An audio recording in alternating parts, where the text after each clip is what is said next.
and for this country in the dead of winter, that is a luxury beyond measure. Bohdan Taras Kondratyuk sits upright on his cot at the end of the room. As a war hero, he rates a hung sheet for privacy. He coughs into his handkerchief before speaking. It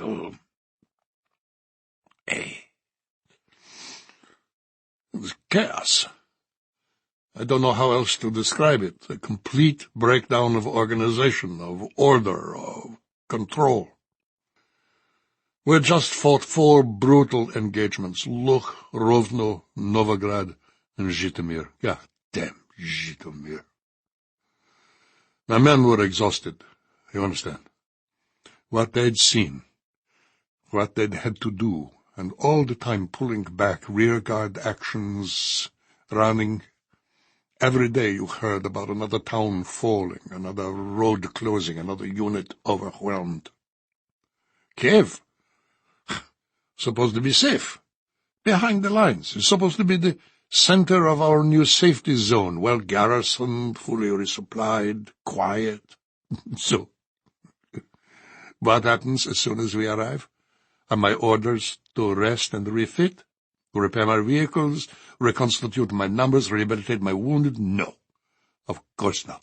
Why should things be as they should be? They never have been before. The safety zone was being shifted again, this time to the Crimea. The government had already fled to Sevastopol. Civil order had collapsed. Kiev was being fully evacuated. This was the task of the military, or what was left of it. Our company was ordered to oversee the escape route at Patona Bridge.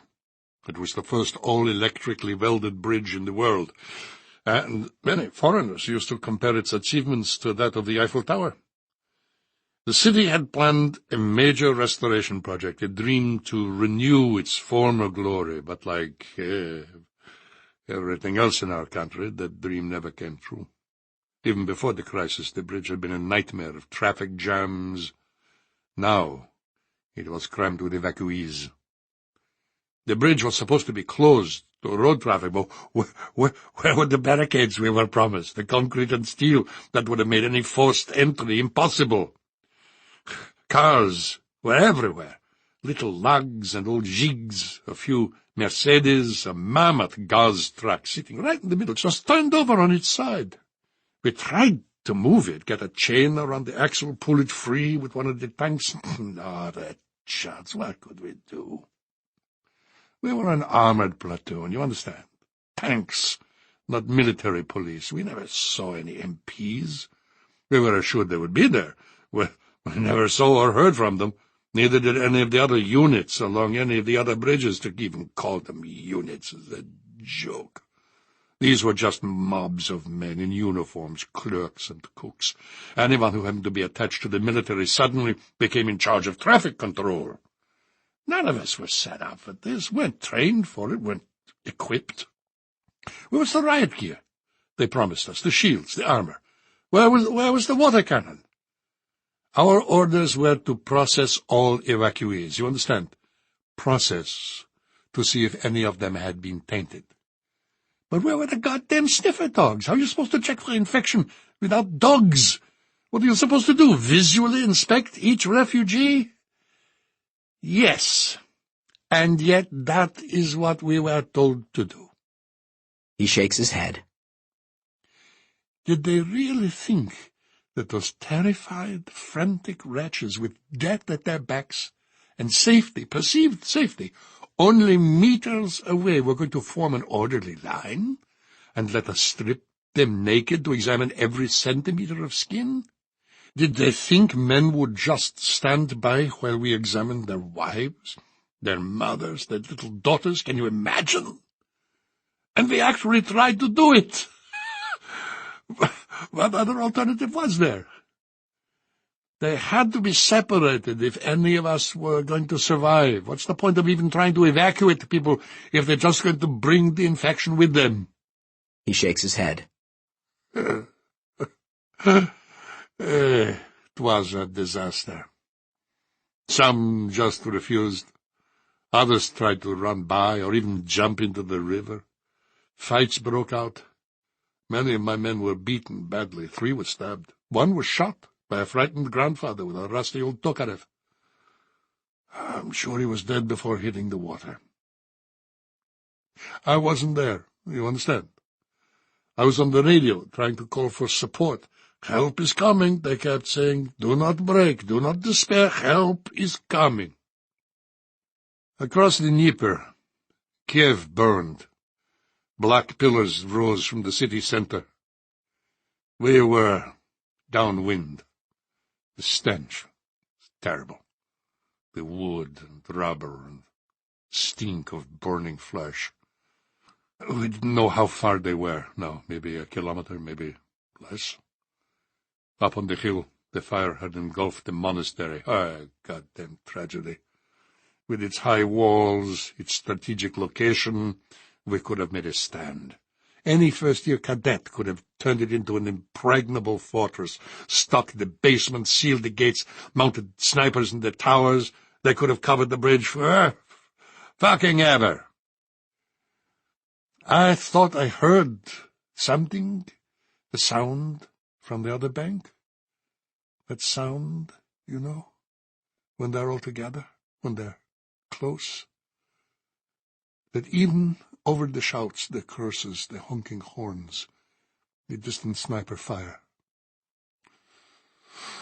You know that sound. He attempts to mimic their moan.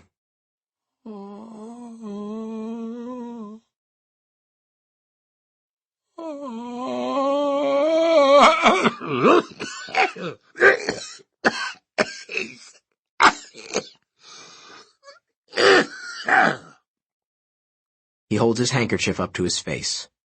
It comes away bloody.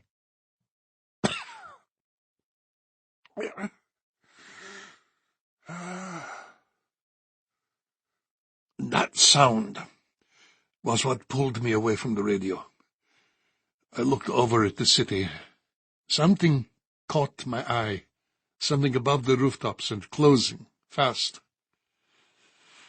The jets streaked over us at treetop level. There were 4 of them, Sukhoi 25 Rooks, close, and low enough to identify by sight. What the hell? I thought. They could have tried to cover the bridge's approach? Maybe bomb the area behind it? It worked at Rovno, at least for a few minutes. The Rooks circled as if confirming their targets, and they banked low and came straight at us. Devil's mother, I thought. They're going to bomb the bridge. They'd given up on the evacuation. We're going to kill everyone. Off the bridge! I started shouting. Everyone, get off! Panic shot through the crowd. You could see it like a wave, like a current of electricity. People started screaming, trying to push forward, back, into one another. Dozens were jumping into the water with heavy clothes and shoes that prevented them from swimming. I was pulling people across, telling them to run. I saw the bombs released. Thought maybe I could dive at the last moment, shield myself from the blast. Then the parachutes opened, and I knew. In a split second, I was up and dashing like a frightened rabbit. "Button up!" I screamed. "Button up!" I leaped into the nearest tank, slammed the hatch down, ordered the crew to check the seals. The tank was an obsolete T-72. We couldn't know if the overpressure system still worked, hadn't tested it in years. All we could do was hope and pray while cringing in our steel coffin. The gunner was sobbing, the driver was frozen. The commander, a junior sergeant, just 20 years old, was balled up on the floor, clutching the little cross he had around his neck. I put my hand on the top of his head, assured him that we would be fine, while keeping my eyes glued to the periscope. RBX doesn't start out as a gas, you see. It starts out as rain, tiny, oily droplets that cling to whatever they contact. It enters through the pores, the eyes, the lungs. Depending on the dosage, the effects can